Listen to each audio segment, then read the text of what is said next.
যেসব ব্যক্তিদের বা যেসব মহিলাদের স্বামী অথবা স্ত্রী মদে আসক্ত এবং ভাই দাদা এরা মদে আসক্ত, তাদের মদ কিভাবে ছাড়াবেন চলুন তাহলে দেখে নিই এই অনুষ্ঠানের মাধ্যমে।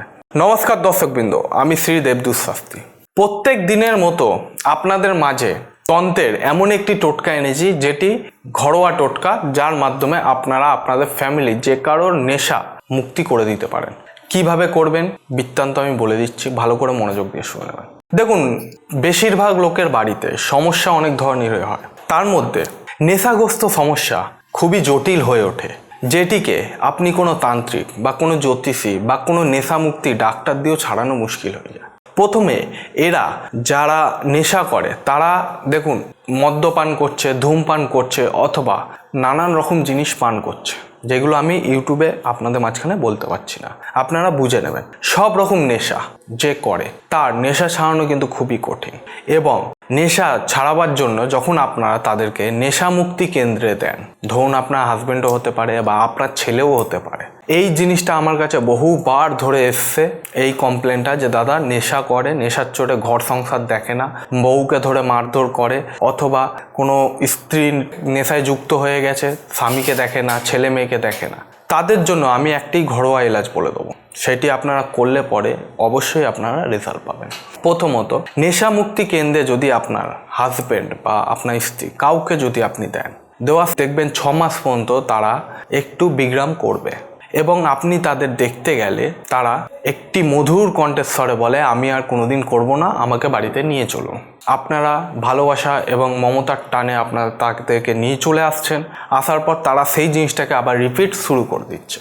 এবং নেশাগ্রস্ত মানুষ কখন হয়? যখন কোনো কাজ থাকে না, ডিপ্রেশন থাকে, অথবা ফ্যামিলি কোনো প্রেশার থাকে, অথবা বন্ধুবান্ধবের সঙ্গে আড্ডা মারলে নেশাগ্রস্ত হয়ে যাওয়ার চান্সটা বেশি থাকে। তার থেকে মুক্তির একটাই উপায় আছে, আমি আপনাকে বলে দিচ্ছি। এইটা থেকে এই ইউটিউবে প্রথমবার আমি যেটা দিচ্ছি সব থেকে পাওয়ারফুল জিনিস। যদি 11টা দিন আপনারা এটা করতে পারেন, রেজাল্ট অবশ্যই আপনারা পাবেন। প্রথমে কি করবেন, আপনাকে কোনো দোকান থেকে কাল ভৈরবের হয় ফটো নয় মূর্তি জোগাড় করে আনতে হবে। কাল ভৈরব এনে আপনাকে বাড়ির যে কোনো একটি জায়গায় সেটিকে হয় ঝোলাতে হবে, না হলে মূর্তিটিকে বসাতে হবে। বসিয়ে আপনাকে যে কোনো শনিবার বা যে কোনো মঙ্গলবার এই ক্রিয়াটি আপনি করতে পারেন। যে কোনো সুরা দোকান অথবা যেটাকে বলে লিকার শপ, সেখান থেকে আপনি একটি সুরা নিয়ে আসতে পারেন। নিয়ে এসে সেটি ভগবানের সামনে অর্পিত করে বসে আপনাকে এই মন্ত্রটি জাপ করতে হবে 111 বার। ওম শ্রী কাল ভৈরবায় নমঃ। এটি জপ করতে হবে 111 বার। এরম করে 11টা দিন জপ করবেন। আর সেই বোতলটি যখন জপ করা শেষ হয়ে যাবে, সেই বোতলটিকে আপনি যে কোনো একটি জায়গায় লুকিয়ে রাখবেন। বোতলটি রেখে 11 দিন সেই ঠাকুরের সামনে জপ করার পর 11 দিন পরে আপনাকে যে কোনো একটি শনিবার দিন বা মঙ্গলবার দিন শ্মশানে যে কোনো চিতার উপর সেই সুরাটিকে দান করে আসতে হবে, অথবা যে কোনো জলাশয়ের জায়গাতে অথবা শ্মশানে সেই সুরাটিকে দান করে আসতে হবে।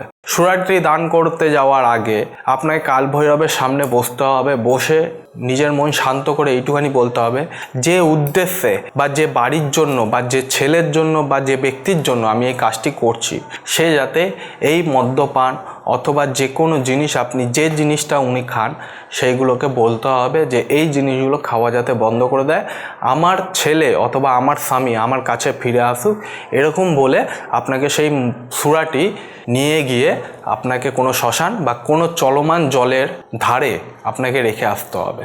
একটি মাটির থালাতে রেখে আসবেন। দেখবেন 3 দিনের মধ্যে যে ব্যক্তি মদ্যপান অথবা সুরাপান করছে, সেই ব্যক্তি আস্তে আস্তে আস্তে আস্তে তার সেই সুরা বা মদ্য থেকে দেখবেন মন উঠতে থাকবে এবং খাওয়াটা সে বন্ধ করে দেবে। এরকম আপনি 11টা দিন করবেন। করবার পর রেজাল্ট আপনি 72 ঘন্টা পর থেকে বুঝতে পারবেন। এই জিনিসটি করে দেখুন, অবশ্যই কতটা লাভ পাবেন আমাকে অবশ্যই কমেন্টের মাধ্যমে জানাবেন, এবং কোনো রকম অসুবিধা হলে ফোনের মাধ্যমে আমার সঙ্গে যোগাযোগ করতে পারেন, অথবা আমার চেম্বারে এসে সরাসরি আপনারা চেম্বারে বসে এই জিনিসটা নিয়ে ডিসকাস বা বিশ্লেষণ আপনারা করে নিতে পারেন। আমি যেটা বলে দেবো সেই উপায় করলে পরে রেজাল্ট আপনাদের 100% হবে। আজকের অনুষ্ঠানে এই পর্যন্ত। দর্শক বন্ধুরা, চ্যানেলটিকে অবশ্যই সাবস্ক্রাইব করে নেবেন। পরবর্তী অনুষ্ঠানে আবার নতুনভাবে দেখা হবে। জয় শ্রী মহাকাল।